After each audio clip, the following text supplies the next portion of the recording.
Үстүздөгү жылдын 18-мартында Сыгатар районунун Тогуз Булак айылына жакын жерде белгисиз адамдын жансыз денеси табылгандыгы тууралуу маалымат милиция кызматкерлерине келип түшкөн. Иликтөөнүн жүрүшүндө сөөк атайлап өрттөлгөнү белгилүү болгон. Кийин жансыз дене Чүй облусуна караштуу Арчалы айылынын тургуну 1971-жылы туулган Таалайбек Карымшаков экендиги аныкталды.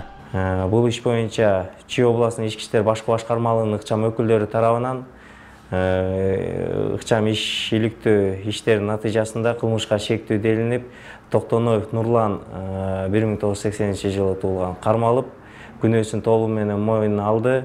Кылмышка шектелип кармалган Нурлан Токтоноевдун айтымында ал таксист болуп иштейт. Ал эми маркум Таалайбек Карымшаков Ош базарындагы соодагерлерге дүңүнөн эт таратчу. Окуя болгон 2013-жылдын 15-декабрь күнү эртең менен Таалайбек сокулукка барып мал алып келели деп Нурланды жалдаган. Ошол учурда Нурлан Элеман аттуу тааныш баласын жанына салып алган. Жолдо баратып ээн жерге токтошот да Таалайбектин акчасын алуу максатында аны муунтуп өлтүрүшөт.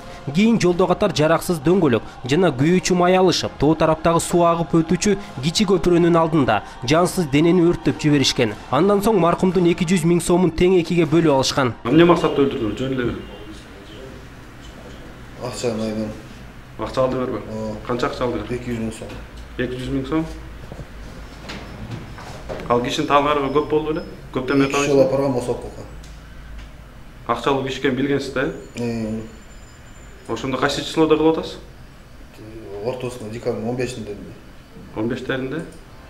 Ал эми жогорудагы кылмышка катыштыгы бар деп шектелип жаткан экинчи жаран да кармалды. Ал Ош облусуна караштуу Өзгөн районунда 1995-жылы туулган Элеман Маматкадыр уулу экендиги аныкталды.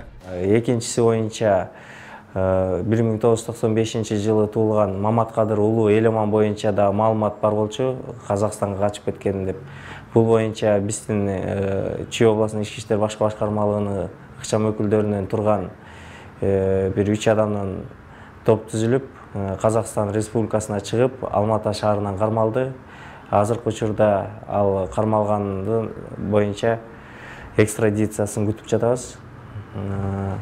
Бул иш боюнча Сыгатар районунун ички иштер бөлүмүнүн тергөө бөлүмү тарабынан Кыргыз Республикасынын кылмыш жаза кодексинин 97-беренеси менен кылмыш иши козголду. Азыркы учурда тергөө иш-амалдары жүргүзүлүүдө. Акыркы учурларда буга окшогон жаман көрүнүштөр арбып бараткандай. Кээде олтуруп, адам баласы неге мынча мыкаачы болуп баратат деген ойго жетеленесиң. Сөз акырында сот тергөөчү дегендер арам акчага азгырылбай, туура адилет чечим чыгарса дегибиз келет.